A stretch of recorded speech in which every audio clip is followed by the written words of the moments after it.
What a horseshit weekend that was. This is Two Loose Cannons. I'm Liam. I'm Ross.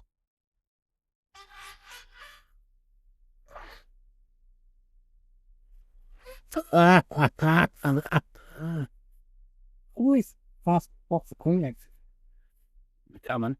Oh, God. No, not coming. Nice, mate. Nice. Jeez, mate. Now, do you want to start with the good or the bad? Well, look, are we really that surprised? It's a showdown. I think everybody, and it's definitely absolute. I think we all didn't tipped the Crows. Yeah, without anybody going, no, you're being over-exaggerating. I don't think anybody in their right mind, but with that team that we had, was tipping Port to win that. No, not in that fashion. And I was about to say, the it was the fashion of the way you guys won that That's right. probably surprised me most. But I'll go back to, because I said the same against Geelong, I said the same against Hawthorn.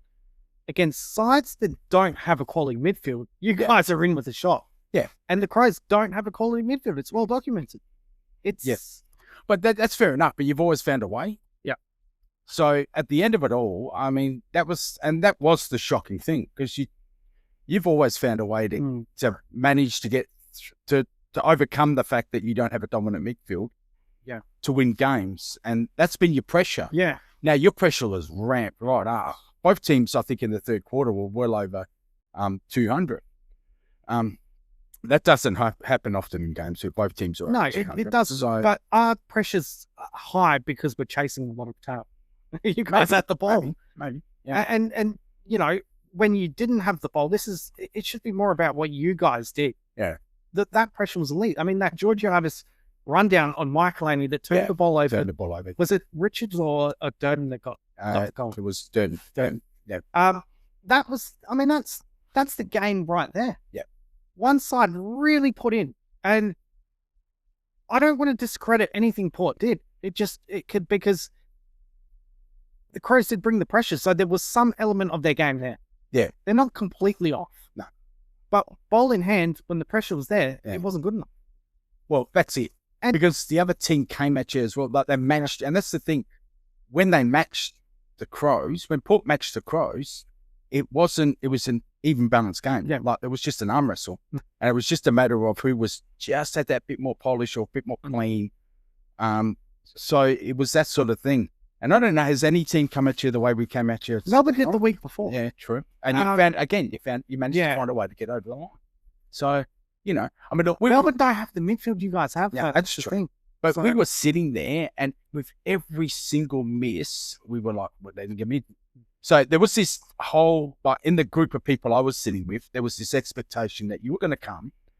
And we were all sitting there at halftime going, if we don't come out and at least match you guys in the third quarter, we could be down by 3 goals at 3/4 time. Yeah.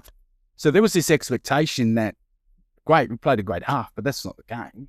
And you guys didn't turn. I mean, you're the best third quarter team in the comp. No. And they didn't show up. Yeah, they gave up. Not show up. Yeah. And we kicked, the first 3 or 4? Yeah. Now, if it wasn't for the misses, that could have been absolutely diabolical for you blokes. I think, what did we end up kicking? 4-7 in that third quarter? Yeah. That could have been absolutely just. And you know what? Match. You've done us a disservice, because we really needed you guys to follow us. You know, because we would have loved to have. Yeah. The way Nix is now treating that, and I don't know if you heard in his post-match, he goes, well, I don't even know if it's worth reviewing. Well, he did say that. He said, well, I heard him say something like, we'll review it straight away. We'll give it 5 minutes. Yeah. So, you know, and sometimes that's good, because you just go, we had a shit game. Let's move on. I mean, we've got West Coast next week in Perth. No. You watch. No. That'll be a good 10 to 12 goal. If they don't show up and they don't bring a level of intensity, West Coast didn't believe, because last year they would a bee stick away from beating us. No, they'll show up. I guarantee you they'll show up. They'll get a rocket. They'll show up. Better. So that was the first thing that and the second thing was that team, when it was picked, we all went, when Radigalia went down and then we lost Lukosius and we lose McKinley, we all went, that's it. This is, you know, we're going to get thumped in the showdown. And then when they you bring these players in, and then Lukosius comes up, which was, I don't know if it was good or bad, but he played a decent game, I guess. But it was a bit like Rankin. Like when Rankin went off, and then Lukosius goes off, we're sort of looking at it going, these two blokes that just can't seem to get any rhythm at all. No. But that tackle on Rankin, and it was a beautiful tackle by Butters. But he gets it's one of those unlucky things. Yeah, it doesn't change what happens, because a fully fit Rankin that's on his absolute prime's not saving what went on then. Well, look, and I had a mate who said to me, "Oh, the umpire saved you," and I went, "What are you talking like?" And he was a Crow supporter, and he says to me, "Oh, if it wasn't for the umpire," and I said, "Mate, we had more points than you had scoring shots. Yeah. How does the umpire save us, mate? We had 14 more scoring shots. You're lucky we didn't kick straight." No, there was nothing in I was going to say, because we're going to talk about it eventually. The umpiring was pretty shit for the teams, and that's absolutely. But it didn't affect the game in any way. Well, yeah, I mean, look, there was a couple of things that really ticked me off, but beyond that, look, to me, that was almost a perfect game played by a bunch of kids and some veterans and some mediocre players. And if the umpiring did happen to favour Port in any way, you've earned that by being hard at it and maybe with your pressure. So look, whatever we got in free kicks in front of goal, we either deserved or we didn't take advantage of, because there was about 3 of them that we sprayed. Like, but I miss from 15 out directly in front. Like, seriously, mate. It's funny you should say that, because I watched him closely after what you said last week. Yeah, he's not quite up to it. I don't know where he fits in. Like, what is his actual position? Ball? Wing in the middle. There was one point. I looked up and I went, "What's going on?" I'm not sure if you guys scored or we scored, but I looked at the middle. There was Mead, there was Burgoyne, and there was Butters, and I'm like, "We're screwed." I said to the bloke, I said to my mate next to me, I said, "What's this? We're screwed." He went, "What do you mean?" I said, "Me, Burgoyne and Butters in the middle." He goes, "Oh yeah," and then you guys won the centre clearance. Luckily you didn't score. Yeah, that's a rarity. Luckily you didn't score. It came straight out again, and we scored a goal. Maybe that was just... And then that was it. They were gone. Yeah, maybe that was just car testing. Maybe Basket did this by himself. I'm not sure whether someone got stuck on the sideline. They couldn't get anybody in, so they had to bring Mead into the middle. Yeah, and that just rolled up. Yeah, and then just as soon as we scored, everybody readjusted and went wherever they're supposed to go. Yeah. But, yeah, I don't know if he's not up to it or they're playing him out of position, but he seems to be just that fill-in. He'll play a bit of wing, he'll play a bit down back, he'll play some forward, or he goes where he's needed. Can he tag? In a full, if we've got our full complement, he's not in that team. No, not in that team. But can he tag? Because there's always maybe for a tag. Maybe that's what they sort of put him in there for. Yeah. He would look. Other than a couple of things, he was pretty serviceable. He was hard at it. Like everybody, that was a good game. That took me back to the Geelong game again, where they just absolutely blew everybody away. Yeah. Where everybody was thinking, well, where's this come from? Yeah. So it took me back to that. But again, you've got to follow it up. They have to. North Melbourne next week, mate. You've got to come out. You've got to show the same thing again. Yeah, because North Melbourne will be coming to play. They're in that wild card position. Of course, they think they've got your number. That's right. They do. Yeah. Absolutely, they do. And they'll see this as a winnable game. So as long as they've got confidence, and we need to take care of that early, blow them away, and put any doubt in their mind that they've got a chance at this game. Otherwise, if we give them a sneaky chance, we could be back into a losing it. I just worried because I've seen it happen. It's happened to my team. It's happened to your team. That emotional letdown. Well, that's the other thing too. I was going to say traditionally after Showdowns, it was such a big performance from you guys. Where just it was everything. The way that the hardness, it was typical Port Adelaide. Yeah. It's easy to just fall into. Oh, it's just North Melbourne. Yeah, well, that's true too. The thing I love about it is that I think we're getting to the point, I think I mentioned this last week, where it looks like it's one in, that's it. It's now become more of a team orientated next soldier up mentality than it is about the Stars or losing someone. Zach Thatcher was a bit, but then it's his first game for the year. I mean, he's got to get that pace of that game, and he's up against some monsters. But I still thought he did some good things. Yeah, even Aaliyah was went on. It got better. Even Aaliyah was caught out of position a few times. You can't help that. Like I say, you're up against 3 beasts. Yeah. You're going to get caught out, and you use the ball moving forward. Well, you did. When actually Saturday night, I was surprised at some of the kicks you went to. Yeah. targeting Rochelle. targeting Rochelle on lane. But is that a lack of respect for that? Yeah. Well, I don't know, but that's not his game. He's not over here. And He's on the ground. Put it in front of him or put it on the ground. A million times by Rashid on commentary. Yeah. What are they doing? What are they doing? Why are they kicking to him? He's not an overhead player. That's right. He's not. So, that sort of thing was stood out a lot. Obviously, fault kicks 5. Yeah. And I said it the week before. You saw him live. His contest in the air, has that not improved tenfold? Oh yeah, definitely. He's been the most dangerous forward for the last few weeks. And it's trending that way. He's always been a beast. Yeah, but he's been written off. And Crows fans out there, you're a bunch of dickheads. Write him off. I would love to have him in there. He's the player we need. Georgiades has 7 shots on goal and kicks 3-4. Forbid he has 6 shots on goal and kicks 5-1. But, is Pal Pepper not that guy when he comes back? Not as for accuracy on goal, no. He's a beast, yes. I thought he was always a reasonable kick. He is a reasonable kick, but he's another one who, if he's in the pockets, he'll kick it. But if he's out in front, he's Fraser. So he's another one of those. Yeah. But he's hard at it. Yes, and he's the Fogarty type that we need back in that team to give. And he's also he's the lock. He can be the lockdown forward as well. So he'll keep it in there. He'll chase. Yeah. He'll do the 1%ers. He doesn't care. How Pepper better perform when he comes back because you've now got that Zato. Well, that's good. But he's still a bit of a kid too. He is. So, but you know what you're going to get at him. Yeah, that's right. Yeah. And look, he was good. The kids were great. I thought, I looked across the board, and I don't think one of them had a poor game. None of them had a fantastic game, except for maybe Lake. But when you play that team system, and this is looking at the Crows. Yeah. How many times have I said that looking at the stats during the week, it's all even performance? Yeah. Those are the ones that will stand up over time. Exactly. System. And you're not relying on personnel. Yeah, that's right. That's what we You don't have to worry about Rosie not being there. You don't have to worry about Pal Pepper being there. When Butters goes, the system's going to hold up. Yeah. This is what you wanted. This is what we need. Yeah. And you're right. So, and does... Bergman, does he look at the end of the year and decide? Because I still got him. I still think he will come to that. He will come to that club and say, "I want to be traded at the end." And you're at the stage now where you can go. You look at that performance and who actually played. Yeah. You know what? Yeah. Off you go. Do you know the one player I don't think we can lose, and I think we will lose, but I don't think we can lose? Georgiades? No. Okay. Sweet.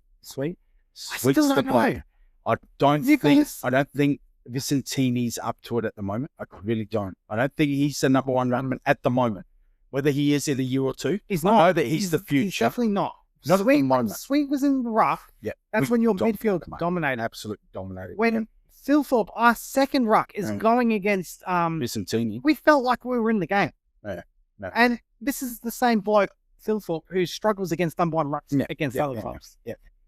So I just don't think. And everybody's saying, no, this guy's our future. It's not there yet. Not yet there. I agree with you. And Worrell got into him. I was watching that. They were down. They started him forward, and I was watching Worrell getting stuck into him. Elbows in the back, ribbing him, bit of niggle, bit of this, bit of that. And he almost looked like he went into his shell a little bit. And as a ruckman, as a big bloke, you can't be doing that. You need to be standing. I would have backhanded him. I really would have. I was spun around and knocked him out, to be honest with you. Because I wouldn't have been able to hold my temper, but that's just me. And I was a wanker anyway. Who you talking to, Jack Horns? So look, I don't think he's quite so Sweet is the bloke, but Sweet's also the bloke that we're hearing if English goes that the Bulldogs will be well and truly into. Oh, look, they're very interesting, and he'll be very interested in going back to the Bulldogs. I know, I don't get that. He's a South Australian boy. I understand. He's been given opportunities at Port. He didn't want to come here, but he came here begrudgingly, knowing that behind English he had no chance. Basically, no chance. Yeah, he was not going to get the listen. I reckon at some stage. Yeah, so I reckon if he's got the chance to go back to the Bulldogs, and especially if Butters is going to the Bulldogs, he'll jump for the opportunity. So, but I don't think we can afford to lose him. No. Georgiades, he's spraying it all over the place. If he could kick straight, I would say he's definitely the bloke we can't afford to lose, definitely. But he's all over the joint. Going back to Sweet, is that sort of performance on the weekend and the connection to your midfielders? Connection. Yeah. is that not reason to go, well, you know what, we need to relook at this deal? And then I hear today that, you know, you probably heard the same, Richmond. Yeah. He's actually, Yeah. I don't know if there's any truth to this. Yeah. He's almost open to go to Richmond because it's going to get Port the best in. Yeah. Yeah. Which is a shame. And you guys would love that. But again, these guys don't grow on trees, and he's become really good. But then you got a Get diamond. those low picks from Richmond. You got a diamond in the rough in McAndrew. When McAndrew came, I reckon you were the only person who I spoke to who thought that McAndrew was what you needed. You said before the season even started, this bloke, the new ruck rule, is perfect. He's exactly the same size as Max Gawn, and he can run and jump. And so he comes from a rugby background, so he's not frightened of putting his head over the ball. So you look at that and go, okay, well, he's not going to be there yet. And you're seeing like the weekend, he's obviously jaded, not his best. So we've got to find a McAndrew, but they've got to look at a Darcy, because I don't know if Freo can move forward with Darcy, you know, and Cox, and if Cox is available, maybe even look at him. Yeah, you know, so you're heading down the right track, because I think one of those guys at Freo, is gettable. It's gettable. Whether they want to come over here, I don't know. But if we lose Sweet, they've got to go hard, and they can't just think Vicentini is going to be the bloke. And that's why performances like the one on the weekend is super important, because that's the shot window. You go, look at what we can do. Yeah. This is what the future looks like. Do you want to join? And the good thing is, Lockie Evans has come along so well that they can now afford to move Rosie into the midfield and put him forward. Yeah. They don't have to play him back, because now they've got they've got Logan Evans to cover for, and that's providing we don't use. But then Miles Voogtman hasn't been there for most of the year. He's been in that side, and when he was in that side, he hasn't been fighting it up. So you know, if Rosie does go into the midfield though, what does that actually look like in terms of? He just takes the butters. He just takes the butters. But it is, because I always saw him as a little bit different. Definitely. Andrew, look, it's not. I'm not saying he's Andrew McLeod. He's Andrew McLeod. But he's got that class. He has. You want him sort of moving on the outside. Yeah, that's right. He'll, because I don't think he can tag Jason Francis. Jason Francis is a ball. Yeah. But you can potentially take a Rosie out. Is that what you want? But if you do, then that's when you're moving forward or back. That's when you put it off the halfback line. That's when you move. But I would just sort of say, well, you know what? I'm happy to just get him out of that midfield and have him as the halfback who can maybe get times. You need him. Float through the midfield. Because then it makes him untaggable. Well, see, the problem was they were going to do with Paul Francis. He was supposed to be a 70% forward and 30% middle. But when everybody started dropping off and we had nobody, you look at Paul Francis on his minutes in the middle were huge over the weekend. And it's got me excited for State of Origin, because I'm going to see him on my side in the South Australian strip, because he's a unicorn. He's only 22 years of age, and he's only going to get better. And he's finding consistency, which that was the knock on him, was consistency. You saw what he could do, but you just needed to see it game after game after game. He's showing up, and he shows up for big games. So, you know, and if Dougie Cochrane is as good as they say, and they're comparing him to Bond, and I can't believe the bloke hasn't even played an AFL game, and already they're talking about him as the next Valley. Like, if he's that good, then see you later, Zach. We don't need you, mate, if he's really going to be that good. So, but he's only going to be an 18-year-old. And how often does an 18-year-old get plugged into a side and just perform from day one? You know, they're very rare. But given, because he started most of his career as a key forward. Yeah. You could plug him in and he can play a role up forward. Yep. And just, 25% in the midfield. Yeah. That's doable. Yeah. You think about your forward line. Look, it's starting to build, but I reckon there's you can sort of follow me. Yeah, that just the kicking for goals. Yeah, like like I said, that was the perfect game except for the kicking. Yeah, if they could have, that's has cost us games. And moving forward, if they're really going to be a contending side next year, not this year, but next year, that has to change. It's fixable. You can't be spraying them. Fixable. You cannot be spraying. Get James Schultz in over the summer. It is the hit. Yeah, so you can see it. Yeah, Georgiades had 2 or 3 kicks at goal, went from 45 to 50 out, and he couldn't even make the distance. See, I don't believe in bringing in psychologists to talk about yips and that sort of thing. Get a player in that has played the game with a great technique. Schultz, you've got him. Exactly. He's And he's got his own freaking company. He's offered to come back to the club and have a session with the boys. But this is and this is what reviews said, are for. Now they'll sit down, they'll do their review. Yep. The number one thing they're going to be talking about is kicking. How are we going to correct this? Oh shit, we've had a bloke banging down our doors for months. Bring him in. Guarantee you they won't bring him in. The sports scientists have got these guys running on such a tight schedule, and that's cool. That any more kicks, any more loading on their body, and they're like, no, you can't do that. Who's your forward line coach this year? Because it was Chad Collins last year. Yeah, did you bring in someone new? It is because she had a complete rebuild. I'd have to have a look. Yeah, I can't remember who the forward line coach is. Surely can shuffle that bloke across into another thing. Bring Schultz in from the outside, plonk him in as your forward line coach. Now, you don't need to do extra work in goal kicking. Yeah. You've got a guy that is sound in mind. The problem is he lives in Victoria, Schultz. No, but you can bring him across. Yeah. No, it has to be an answer to it. Someone has to sit. And it's not just him. There's plenty of them. Like I said, you've got Mead spraying it for 15 now. You've got Whitlock spraying them. We've got Burgoyne spraying them from easy goals. There's a whole heap of guys who are just poor kicks for goal. Hey, that was a hell of a mark by Burgoyne in the goal square over Curtin. That was massive. And that Georgiades mark was good. Yeah, that was a ripper. I think we expect that for Georgiades, but to see Burgoyne do that on Curtin. Yeah, and I said, how many weeks in a row did I say this bloke needs to start giving the handball? And since he started doing that, and he's gone higher ratio to handball to kick, his game has just gone to the next level. Yeah. So he's still no good by the foot, but at least he's getting the handballs out quickly and returning the ball quicker. Yeah. So I'm liking what I'm seeing. I'm thinking that I'm now starting to see the game plan that I thought we would get from the beginning of the year. And I'm happy with the fact that it's just going to be next soldier up. And they're not going to be relying too much on because Losey seems to go down every year for long periods. And if you start losing guys like Makocius and Butters is gone, and if we end up losing Miles Bergman, at least we know they're going to have this mentality. Yeah, it's going to hold up. Going to hold up. And it will. It will. Yeah. Because it's not a difficult game style to follow. You just bring the freaking effort. That's it. Bring the pressure, and this is what happens. Yeah. It's like any sport, anything you do. Defensive pressure turns into offensive opportunity. Yeah. And the one thing you can do to protect your defense is by bringing the effort, bringing the pressure. And you guys are tough to score against. Yeah.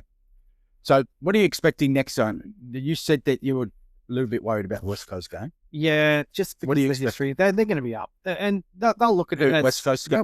West Coast. You talk about reactionary. Yeah. Given that was such a poor performance, and I don't know, I question the health of some of the players. Yeah. You can't carry the same list of players into that game and expect a different result. It just, I kind of, this is a big test. This is, a lot of people go, and you're entitled to think that. This should be an easy cakewalk. Just text Trevor. If I'm picking the side, no. Okay. I think he will travel. You think he will go? I think he will. Then I'll take him over. Yeah. Okay. Yeah. Because I think it's an 8-day break into Gold Coast. If they can go, well, you know what? That's manageable. Yeah. That's manageable. But the big expanses of Optus Oval, there'll naturally be space for him to work in. Yep. So I think he will go across. Okay. I think it's a mistake. I was speaking to Dad today, and he goes, he's been not a Walker believer, but there's been a place for Walker, but he's now talking about transitioning away. You have to. Yep. So the biggest believers are starting to now see that it's time to sort of move on. Yeah. This would be a game where you could say, stay at home, mate. Stay at home. Yeah. But West Coast are going to be up and about. They would have this size penciled in, going, we can win this game. So they'll be up and about. I still think you're 5 to better goals. 5 to 7 goals. Should be. And last week, the week before that, you could go, this game, put it in pen. Yeah. But when you have a game like this, though, you start to question and how the players then look at it. Yeah. And this is why Matthew Nicks doesn't want to spend too much thinking about it, because then it seeps into the minds. Well, this is starting to smell like it did at the end of last season, isn't it? Where you just had those close losses, close wins, against some really, really ordinary sides. And I'm telling you, it looked jaded going Yeah. to the finals. Yep. It's and it makes perfect it's sense. Like that. McAndrew, this is his first year of AFL Yeah. football. It's good. And no surprise that after the Max Gorn game, you're feeling a bit jaded. Oh, of course. Yeah. He didn't look right. No. He did not No. look right. He's not going to get himself back to the McAndrew he was the weeks before. Yeah. Of course, he copped that knock in the face. Yeah. So, you know, you're not going to get the same output out of him this week. So is this the week that you sort of say, mate, you stay home, bring in Riley O'Brien across, because I think it's Bailey Williams is the lead ruck, and he's gone okay. Yeah. But he's not going to kill you. No, it's not. So you can afford to sort of give him because Witt's the week after. Yeah, you want that's to right. up and firing for that game. All right, I want you to defend your crowd, mate. I want you to defend the crowd. Walking out about you dog. Give me a third break. quarter. Oh Walking my out in numbers, thousands. Hang on. Did Numbers. you see the advertiser? They go, the Crows crowd are walking out. There's two people leaving. We could see it. Oh, look. I had a mate who bought. I don't know if I mentioned this last week. One of the guys I live with, he's kind of close friends. He's a Crows supporter. Yeah. He bought a 3-game membership just so he could go to the Showdown. Spent $80, bought a 3-game membership. He left. I said to him, how'd you go? He said, I left 10 minutes into the third quarter.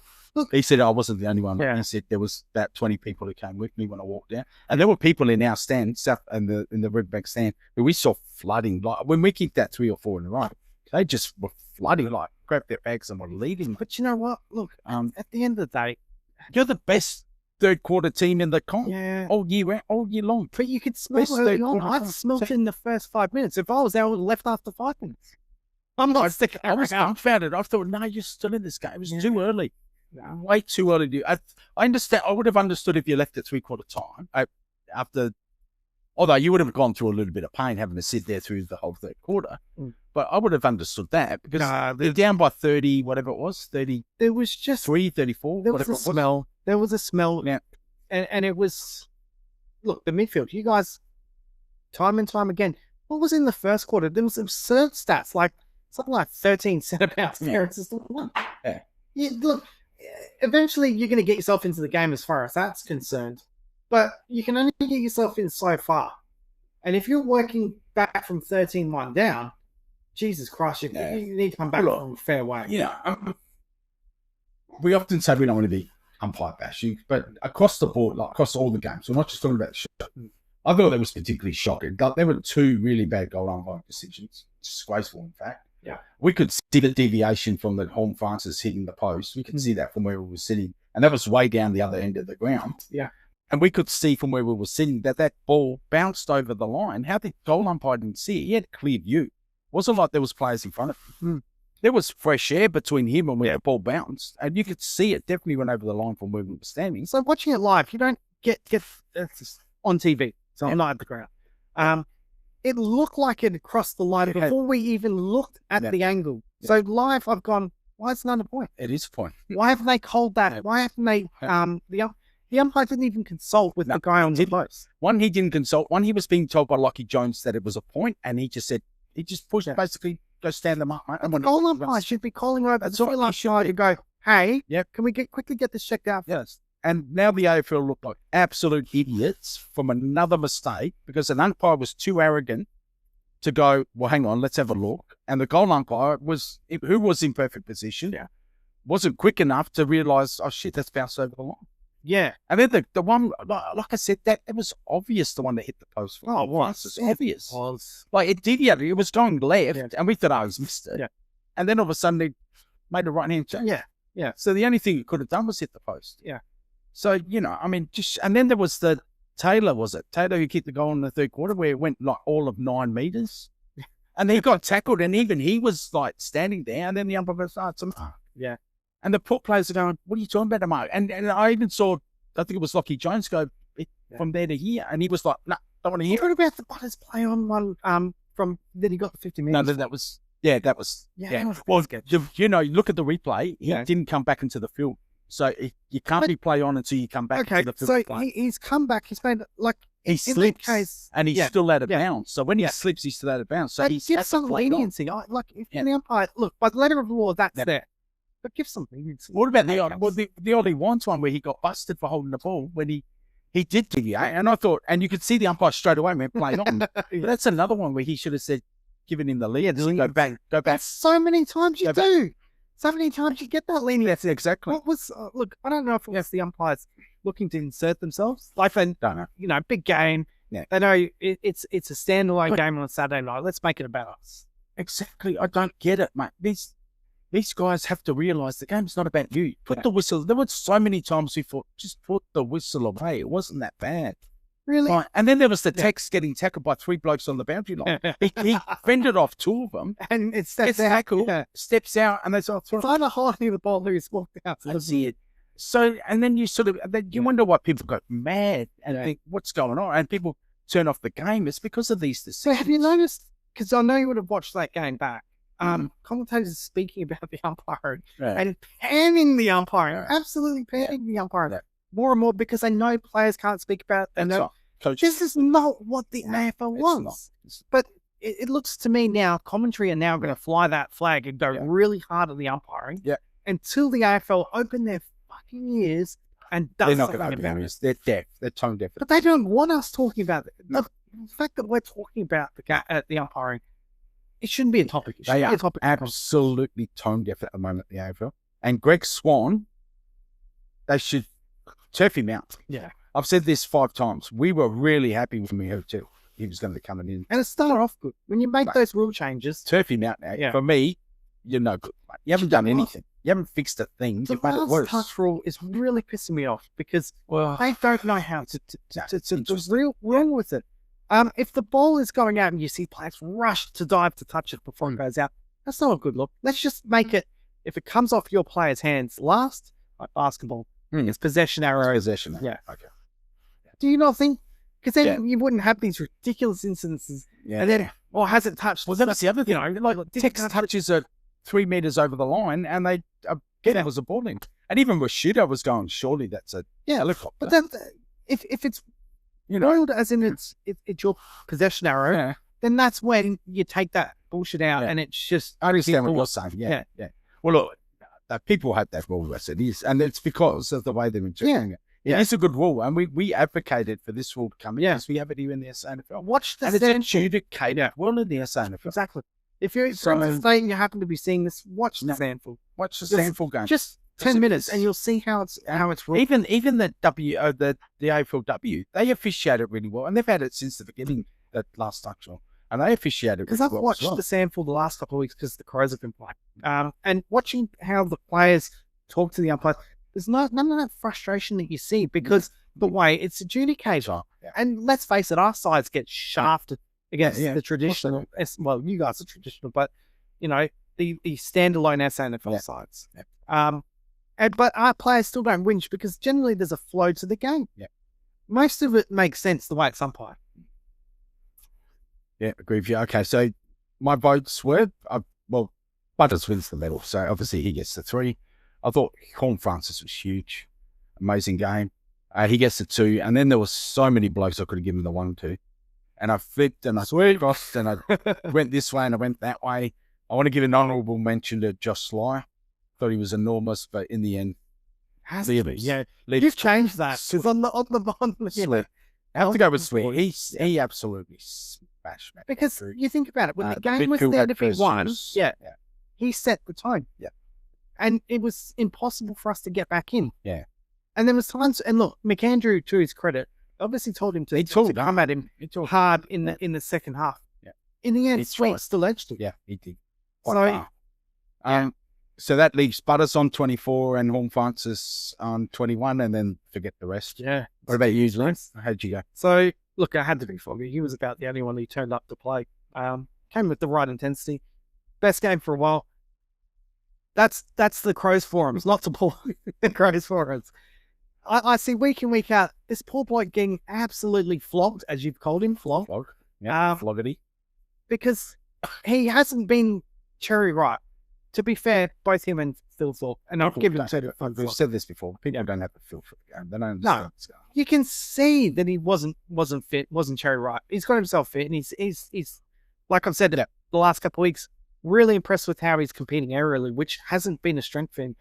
And when Walker goes, everyone goes, "Oh, he can be that guy that He's got more strings to his bow than Walker has in terms of what he can compete inside 50.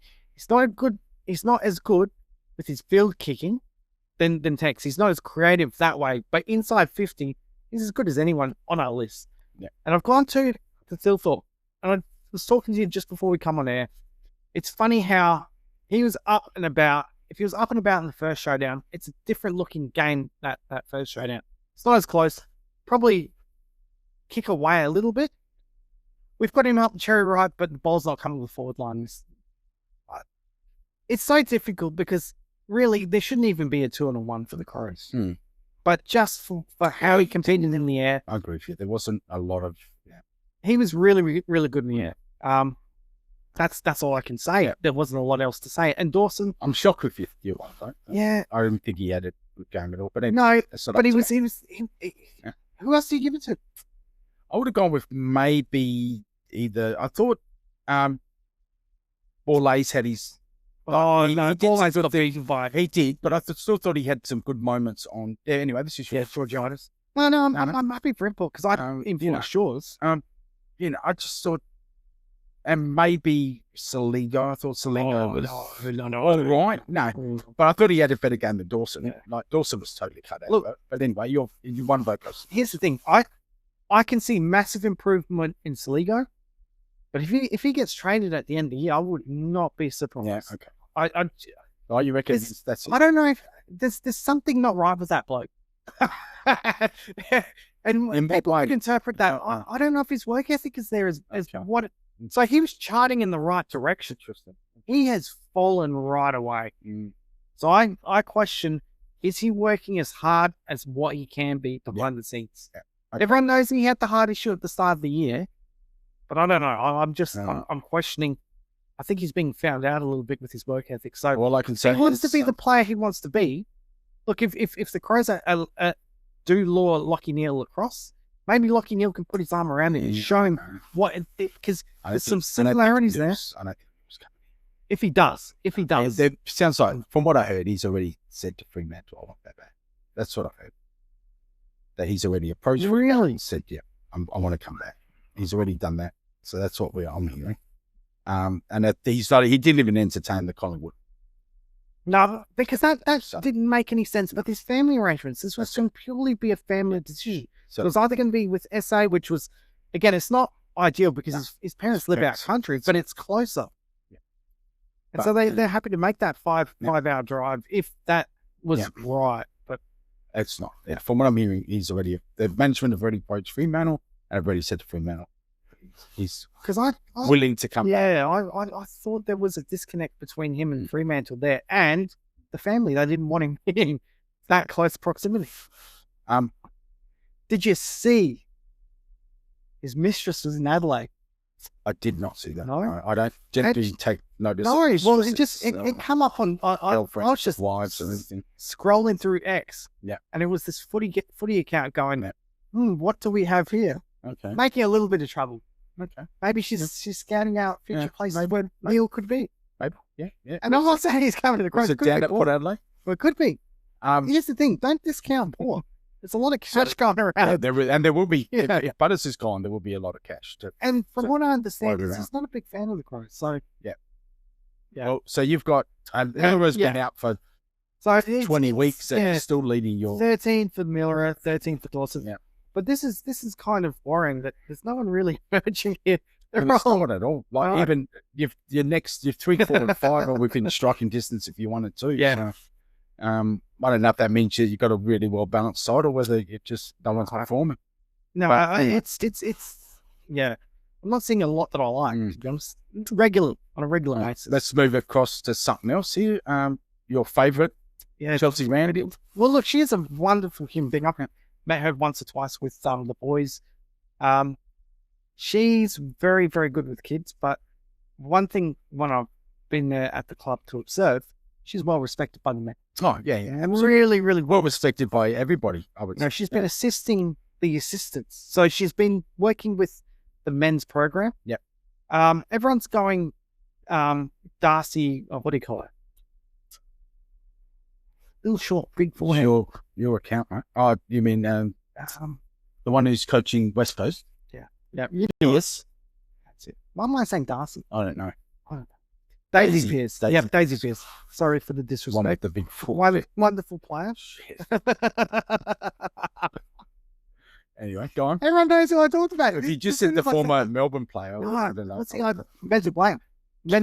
That was the first thing that popped into my head. So sorry for the disrespect. If you're a male player, I would have said the same thing. Anyway, so everyone's saying she will be the first senior coach in the males comp. I don't subscribe. Chelsea Randall. No. Oh, Daisy Pierce. I'm saying, yeah. Don't discount Randall. I think Randall in the males comp. Who do you have? First head coach or just first head coach? First head coach. Yeah. It's a watch. I'm just saying it's a watch. If the industry is brave enough, she'll be the first one appointed. Okay. Simply because she commands respect, but she also has charisma, which I think is super important to connect with men. Do you not agree? No. I think you earn the respect by being someone who's knowledgeable about the game. Yeah. And who's never taken a backward step on the field. I don't care who you are, male, female. Well, see, I listening to Daisy Pierce, and I could be completely wrong because I'm on the outside, but listening to her on commentary, listening to her speak, I'm not sure she has that same charisma. She's got the respect. Don't get me wrong. Yeah. But that same charisma that can help. And it's the same for any senior coach. I'll say this for men's as well. If you do not have enough charisma to connect with young men, you're out. Yeah. You know, there's been some good tactically and aware coaches that, and I'll put Brendan Bolton in the stack. I don't think Brendan Bolton had great charisma. No. Yeah, everyone respects him tactically. Everyone respects what he does. I'm sure Fakes has got great charisma. Well, he does. He does. Great charisma. He's definitely got something. He's got that grandfather figure type of thing. Well, that's it. But I don't think it's charisma. I think it's more of a nurturing. Like Ken. I wouldn't have said Ken's got charisma, but he's definitely got that nurturing. Ken writes his own jokes. Yeah, he's definitely got that nurturing father figure type. Well, so, you've either got to have that or charisma. Do you not agree? Yeah, I agree. It's either one or the two. Yeah. You look at all of the premiership coaches. Clarkson's had it. Oh yeah, definitely. Hardwick's had it. it. Choco's had it. Longmire's got it. Yeah. Blighty had it. Yeah, definitely. Simpson's had it. You can see Simo's, he's got it. So you've got to have that. Yeah. Because he's got it. Yeah. You can see. And you've got to connect with all different sort of generations. Yeah. Yeah. And if you can't, you're out. Yeah.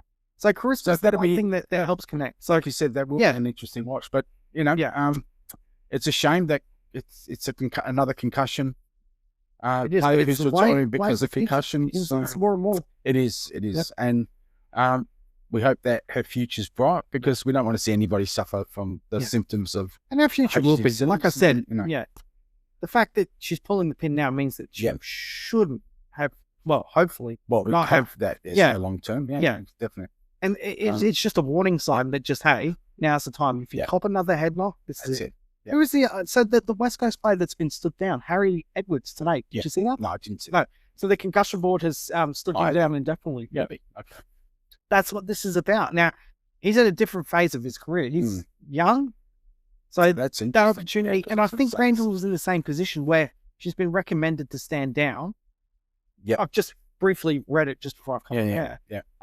But given her age, given the opportunities she's got and a young family, now you go, well, what's the point? I've done it all. You've done it all. What's she, 2 or 3 times? 3 times? I think 2. I think she may have done this through injury 1. Yeah. I could be wrong. Yeah. So plus she's got the coaching year. Yeah, that's it. So, all the best to it. We don't want to see, as I said, we don't want to see any player have to retire because of this. But if you're going to do it, then we hope everything goes. And I would like to think, and you're a Port supporter, so you'd be able to sort of validate this. Everybody likes. Because Jim plays the game in the right way. Absolutely. Good footballer, skilled.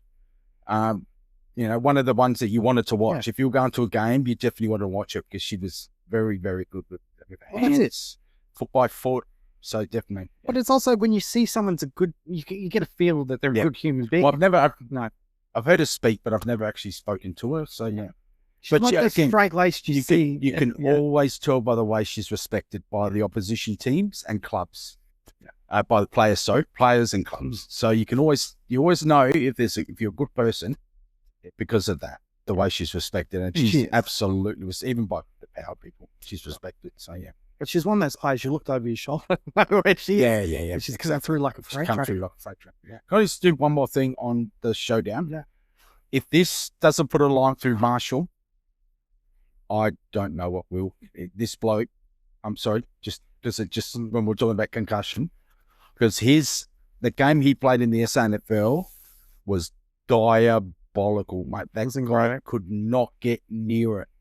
So if this doesn't put a line through Marshall ever playing AFL football again, I don't know what will. So I just want to say that. That's all. It's tough for anybody to go back into your Sanford team when it's so depleted with injury. Yeah, I understand. So depleted. But his game he was running away from the ball. He wasn't even trying to contend. Like, this was just a bloke who, again, checked out. He's trying to avoid contact, and you can't in a contact sport avoid contact. And we'll come up, and in Fake Tough, I've got something to say about avoiding contact too. But we'll move on to the next. Well, I've looked at the Fake Tough. All three of them could be. Yeah. So, Socceroos. What do you think of their upcoming game against Egypt? And what do you expect? Yeah, we'll set this off air. I think we both agree. Everyone's penciled in Socceroos to play Argentina in the next round. I'm not sure about that. Egypt have been African champions a couple of times. There's no sort of, even if Mo Salah doesn't come up and play, they're going to be a difficult. They're still a good team. Yeah. So do not write them off. No. Look, people are saying, well, the Socceroos defense is brilliant. You know, you've rested. You've had the 8 days rest. There should be no excuses. They should come out. But credit where it's due. Pay the opposition some respect. Yeah. I don't think Socceroos aren't paying respect. I think the commentary, the casual fan, are paying them no respect. But I don't think again, and this is where sometimes you talk about football math, you talk about soccer math. Look at the group performances of Egypt. None of them were great. That's right. They weren't great against Iran. No. You could go, well, okay, well, that should transfer. No, doesn't work like that. Doesn't. That's it. Because now you're playing for your life. It's a different game now. Yeah, it's a different game, and sides can build into a tournament. Egypt probably, when they looked at the start of the tournament, they could go, well, we'll make it out of group stage. Easy enough. We need to progress from the knockout stages. So they could have built their program around firing for this point. Right. Exactly. So we don't know. We don't. Whereas us, we're fighting tooth and nail. We had to fight tooth and nail. So look, we're a puncher's chance. Although against that Paraguay game was very lackluster. It was. First half was okay. The second half was just two teams just wanting to get out of there for draw. But it never felt like Paraguay coach. So I was unimpressed with the way we performed. But listening to Paraguay's coach and how they played to win, but they couldn't. They didn't play. No, but that's they did not look like a team who was playing to win. What he was saying was we also, with that third place thing, he goes, we couldn't concede too many goals, so we're in a catch-22 position. They had to drop but you had to win it. Yeah, they did. You had to win. They did, but they felt like if they didn't put a fifth player back, they were chasing goals. Yeah, and then he was like, "What do we do?" Yeah, look, you go for too many problems because if you don't win, there's no tomorrow. That's right. There's no tomorrow. But this is where a lot of people hate. This is why you shouldn't have a third place team making a knockout stage. Well, we're going to talk about this after, but it's given him an opportunity to go, well, you know what? We can live and die by this and hope that our third place. You know what? I'd rather front up to a country and say, we went out there trying to win this game because we knew our best chance of advancement was not to try to get the best place third, but to win the game and not go, well, it's a catch if you don't sit back and we concede too many goals. That's bullshit to me. You play to win. You don't play to hope that other teams lose and you make it through. Well, this is why I'm fired up about the Socceroos last week, because I felt we were far too defensive, far too, we're happy to take a point from the US. Yeah. It's never been the Australian way. That's right. Particularly when it comes to major tournaments. Well, I was going to say that it was a bit of a, let's try not to get smashed, and they ended up looking really poor. Yeah. So, But, you know, and the beauty we've got about being not a soccer nation is we don't care. Like, we shouldn't care if we get flogged. Just go out and shove it up. Just whatever. that's it. Yeah. Just try your hardest. Do your best. That's it. Whereas some of these South American countries, and you look at Paraguay and the history they've got, they're against the likes of Brazil, Uruguay, That's what Argentina. Argentina. They've got to be cagey. They're all about gamesmanship. So them, they go, we can set up shop. We can just look to get a certain amount of points together. Yeah. So they're very strategic. So they don't see their position the way we are. No, that's right. Where we're fearless. We've got nothing to fear. That's it. Nothing to lose. Yep. Um, And the announcement that Brazil will be coming in September for a 2-game. It kind of feels anticlimactic. Yeah. I mean, before the World Cup, you announced Brazil's coming. Oh yeah, Everybody's because they're setting up with their good team. You know, take him out to Townsville. They might send out a D team. Yeah, that's my fear. Well, it's Brisbane and Townsville. Newcastle, Townsville. Yeah. I mean, you're not setting Brazil out to. Maybe they bring out 2 sides. Yeah, the best team for Brisbane, and then send them on a plane, and then they're seen tight. If this was Melbourne and Sydney, I'd be rubbing my hands together, going, "This is going to be good." But the announcement was, like you said, Brisbane and Townsville straight after a World Cup too. Yeah, so they might be trialing some different things. Yeah. Players like Casemiro will retire. It's a different look. Yep, it's not the Brazil. Mind you, Brazil. I don't know if you're watching the World Cup. They're not that great at the moment. No, they're not. You're right. They're not. They're not setting the world on fire. They're not the old Brazil. No. Still talented, but just transition period. Yeah, I agree with you. So you want to do a quick talk of Night of Champions? Because I think, well, for what do you think? Well, one, you text me saying, "Have you watched it?" Yeah, then I thought so. Mainly because of the main event, and I think the main event sets the show. Yep. I agree with you. As far as the results went, I think it all went to. Except as I expected. I agree with you. And sometimes that's not a bad thing, because you don't want Jey Uso winning. No, and that was what I was going to say. The one thing I did really enjoy was the fact that we didn't have the whole bloodline story continue on with him going and facing, and then are we going to muddy the waters with, does he pick? Because Sammy says, if you win, you should be going up against Roman. That was in, what was it, Raw? Or, last week. Yeah. So we don't have that. We have Oba going out there. We think that now, does Sabi say to Oba, you should be picking Roman, because that's gonna be better for your legacy than you being a poor sat like me, and nobody like me. You should go after Roman. I think that's what's going to happen. Do we see that manipulation? Yeah. Do we see the that sort of thing going on? I don't know. So talk behind the scenes is, rumors is that you're going to get Cody Rhodes versus CM Punk. Now, does that line up for SummerSlam? Where in SummerSlam? Or does that start potentially you could get, so what I'm hearing is potentially, and this is again rumors. Yeah. Nick Aldis versus Gunther. WrestleMania? Not WrestleMania. SummerSlam. You get Nick Aldis versus Gunther. Cody Rhodes versus Sami Zayn. For the title. And that's where Punk comes back and screws over Cody Rhodes. Okay. In some capacity. Okay. And then, so that leaves Oba against Roman. Yeah, Roman. Okay. That's interesting. There's also talk, and I don't want it to be the case, of Obafemi pulling double duty, retiring Brock Lesnar night 1, and then Reigns night 2. Not retiring, but taking the belt off Roman Reigns. To me, double duty booking is lazy. Yeah. I don't. If anybody's retiring Brock Lesnar, it has to be Gunther. That's it. But then, this is where it's getting muddy. But there has to be the rubber match between Oba and... Is this where old mate Nick Aldis goes, no, I'm not facing you, Gunther. I'm bringing in a mate.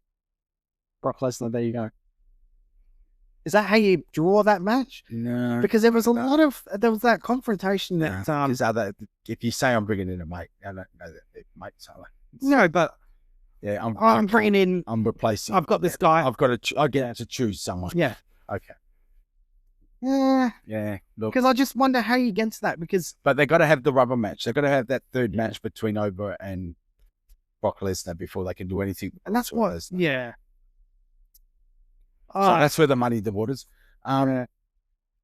So no, I enjoyed it. I thought, it was some good quality wrestling. I thought some of the matches were great. And the main event topped it off. Mate, spot on. That finish was just blew me away. No, we've been critical of Sami Zayn over the last couple of months. To me, they've just tweaked his character just nicely. They have, definitely. And that was because I was thinking SummerSlam Mania, that's where they pull the trigger. Yeah. Big moment, big feel-good moment. Still in Saudi Arabia, seeing their reaction with an Arabic talent they love going over. They love it. Look, that was probably the right time. And the rumors coming out behind the scenes is it's only going to be a short title reign. So look, give him 3 months. Yep. Doesn't have to be a straight away SummerSlam, lose the belt. Give him, that's all you want. A couple of months, 3 months. Yeah. And then we don't need you have to change. That's it. Then you have to change. And he's got it. He's got it on his resume forever. All right, let's get to this is a bit I've been chomping at the bit out all night. Let's get to the fake toughs. So, honourable mention, the Adelaide Crows, the entire team. But I'm not going to do that. Except for Fogarty. Except for Fogarty. So I'm going to go with Tex, mate.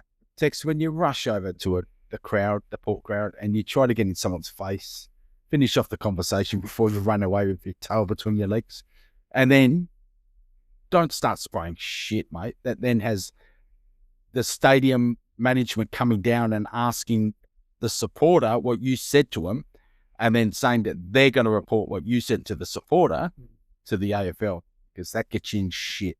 What did he say? Because this Port supporter, if anyone who wants to know, look at the KO Facebook page, go to the incident. They've highlighted that incident, and the fan himself has commented saying he has spoken to an AFL official about Tex. That's right. Well, I bet the AFL don't do nothing. I bet. Look, that's probably not. It's going to be a he said. So I think at the end. But why would he come out and say what he said? Because it makes you look pretty stupid. It does for me. And Rochelle, I'll let you have Rochelle, but he was under the gun. Well, just look, why are we gobbing off? Yeah. It didn't work out well last time when he went the toothless thing. Yeah. You could tell early on the Paul fired up, and you're going over the fans gobbing off.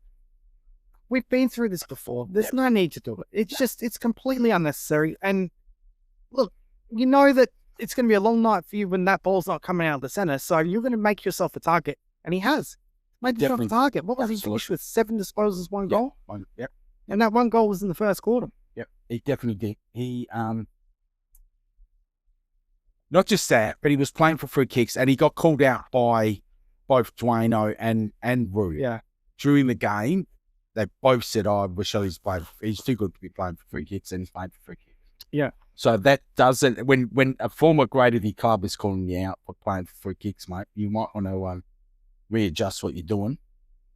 And I thought I saw a potential contest where he may have pulled out, but I need to go back and look at that. So I don't want to go in too hard. But he did. Yeah, spot on, because that was the other thing I was going to say. You're the most, Shelley, you're one of the most gutless players going around, mate. You pull out a contest, you went back into it. The kid you were playing on, who absolutely burnt you, has played 11 AFL games, and he burnt you all night, Josh. I'm happy for people to talk as long as they're not going to. You got to back it up, mate. Yeah. You got to back it up, and you got to be stronger at the ball, and you can't be flopping just so you can try to get a free kick. You can't. Yeah. It looks bad, and the umpires know. That's the other thing too. So why you continue to do it, I don't know. Now, if they don't pull him aside and say something, how many times can you pull someone aside? Well, then he has to miss a match. It's as simple as that. Because the only thing he seemed to, the way he pulled his head in last year was when they dropped him after the incident where he said about the toothless supporters. Yeah. He's now written on a football fuck Port. And now you've got this incident where he's gotten to a fan's face. It seems selection could be interesting this week if they do make that call. I mean, the guy gives you a lot, but again, if he's pulling out a contest, he's not willing to put his body on the line, he's flopping, he's doing things like this where he's making the club, himself and the club. Yeah, and you know what annoys me is when you've got blokes that are willing to talk to the fans and not actually perform. That really does my head in. I hate it. Yeah. So, and our last one is our favourite, our whipping boys, Gold Coast Suns. At this stage, we're just going to give them the trophy. Mate, it's getting worse and worse. 1 goal in, what was it, 2.5 2.5 quarters, yeah. Terrible. The Ferrari has stalled and it's lost its engine. When he said 90% of the premiership teams here, mate, you're so far off the mark. Like, this team is going nowhere. They're spinning their wheels, and from the rumblings, it sounds like they want him gone. They want Dimmer gone, and they want a soft nurturing coach. Well, there's no excuses. Now, I know we spoke off camera about how you can sometimes have a recession year and whatnot. They should have been consolidated. Absolutely, should have been. Absolutely, minimum. We should be in the wild card. It doesn't look like that's right. And the other thing we talked about off air was the fact that these teams that finish bottom 8 one year and then make that leap into the 8 the next year don't realize how hard it's going to be the following year, because now you're going to be facing a lot of those top 8 sides twice. But the thing is, so it does make your year a lot harder. Yeah. Looking at the Crows, so the Crows were in the same boat as Gold Coast. Yeah, they're exactly where I expected them to be. You know, in that 6 to 10 bracket. Yeah. And you look at the bad run of injuries that they've had. What's Gold Coast's excuse? No. Yeah, sure, they've missed Petrarca for a couple of weeks, but they've been relatively free. They're a team of individuals. It's just simple as that. They're not a team. They don't play as a team. They play as a team. They play as a team that are individuals and are looking for individual honours, stats. That's all it looks like.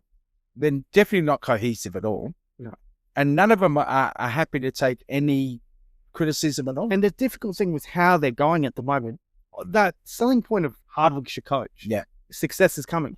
That's dissipated. It is very quickly. Yeah. So it's not as if they can go out and pluck X, Y, Z and go sell that vision to them and go, you're the missing piece. We can get there if you come to us. No. Well, you've gone backwards. Absolutely. You need more than one missing piece now. But we could go all night about these blokes. Yeah. So hyper horse shit. So Kane Corns. Kane Corns. I want to put him on the agenda. This was his comment. Showdown is dead. This is the worst 23 Port had ever put on the park. The Showdown is dead. Do you know what? That was a really stupid comment for one. Let's forget about the 23 that has been selected.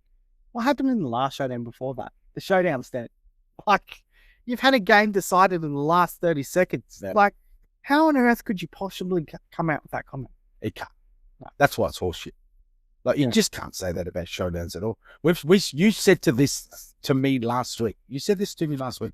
You never, and I had a lot of your Crom mates come to me and say, these are Showdowns you never know. I didn't believe. I'll put my hand up. I did not believe. I was hoping we could get away with a 3 to 4 goal loss, and we weren't going to get smoked. That's what I was hoping. Yeah. So the way they came out, I have greater faith today in Josh Carr than I ever have. Absolutely. Because he took a bunch of kids and some veterans and some mediocre players, and he molded them into a team that will play the positions, play a system, and give you an effort. And again, I say to you what I say every week. If I could just clean up the kicking for goal. So look, he makes these grand. Some of it, how much of it is to fire Port up? Maybe, and I've thought about that too. Yeah. I thought about the fact that is he trying to, but also not just fire them up, lure the Crows to false sense of security. You've got a Port legend talking about the team like this. It's a fate of complete. Yeah. So I did think about that. Is it a bit of a reverse psychology? Also, so he's not upset, is he? He's right. No, he'd be smart. And he doesn't mind if you throw it back in his face either. Exactly. It gets paid. That's right. Paid for that. It just adds to his mystique. Yes, the round of 32. Go on, tell us your thoughts. Well, first of all, it should be the round of 16, shouldn't it? It should be. Yeah, too many teams, isn't it? I totally agree with you. And as we said earlier, there should be no reason for a third place team. Because it kind of cheapens the fact that you've got to the next round now. Yeah. There's 32. It's not exclusive club anymore. No, it's not. It's too many. It's just what they do. They do this all over the world. Look at the NCAA tournaments. Now, they keep including all these other teams to make it bigger and bigger. But it starts off so slow, the blowouts. And so all of a sudden, that meaning of every game, it's not there. It's not there. You're spot on. And for me, the ride has to start strong. Like, it has to be a strong all the way through. And when you arrive to the World Cup, the teams that have qualified there, I mean, for goodness sakes, Italy haven't made the World Cup. It's hard to get there. Yeah. That's the whole point of it. So why And am they I taking a step back? That's Look, right. And the reason they haven't made the World Cup Jericho. was because they were giving some of these spots that used to go to European teams away to some of these minnow countries, just Half so they the could Asian involve team them. should be there. That's right. Half the Asian team should be there. I say it again. Italy lost one game in the qualifiers in the round before they went out to the knockouts when they didn't qualify at all. Yet Brazil lost 3 games and make it. Yeah. So how do you justify a team losing 3 games and qualifying, and yet a team, Italy, who loses 1 game, and that was to France, for fuck's sake. We're not talking about to a minnow side. They lost to France. And they don't make they don't even qualify for an automatic spot. It's bullshit. Absolutely bullshit. But that's a different story altogether. So I think it cheapens it. I think to have a round of 13 that's a knockout, a round of 32 that's a knockout. It's crap. That is the number the tournament should start at. All right, just a quick one off notice. Hyper horseshit. The World Cup is scripted after what happened to Ryan. I think you're hot, mate. But look where it is. It's in Donald Trump territory. Yeah. Oh my God. So the round of 32 for me is horseshoe. Yeah, horseshoe. And we have our favourite mate from England, Ben Stokes. Ben Stokes. So how we position this in hype and horseshit is Ben Stokes a legend. Now, his stats are bang average, but his feats, World Cup final, that was it Edgbaston? Edgbaston. Yeah. But he was out. Let's face it, he was out. He never should have got that total. He was out. He should have walked. He didn't walk. They didn't have a review, so there was nothing they could do about it. So look, that cheapens it for me. The thing I liked about Ben Stokes is that he was gritty, mate. He dug in.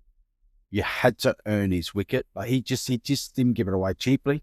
But then he comes with all the other baggage of the nightclub incidents, the drinking, the mouthiness, the fact that he still says that they did the right thing going Bazball and will not back down from the fact that this is Bazball's They haven't won a Test series for 2 years. Bazball's a failure. So that, to me, and that's fine. You can back whatever you want, mate. It's up to you. It's nothing to do with me. But people will call you on it. So you have to realise that people will call you on your bullshit, and we're calling you on your bullshit. Yeah. So for me, I bet. Yep. As far as his career, I think his career was horseshit. I'm with you, average. Yeah, bullshit. No hype there. Our hot take, Liam, who you going? So Brisbane, Geelong, we think that's probably the standout game this weekend. So Geelong. Yeah. Big debate about this one. I've gone Brisbane. Yeah, I've gone Geelong. But I think either we were willing to flip the other way. So one team coming off the bye, one team that's starting in fine form. Geelong don't play well after the bye. No. Brisbane, we still don't know. I mean, they beat up on Sydney at home. They beat up at Adelaide at home. Sydney haven't been going that well, haven't they? Yeah, exactly. So I think that becomes a very interesting game. We could have easily gone to Port and the Crows win their games after the letdown of a showdown. So that would have been another interesting hot take. Do we?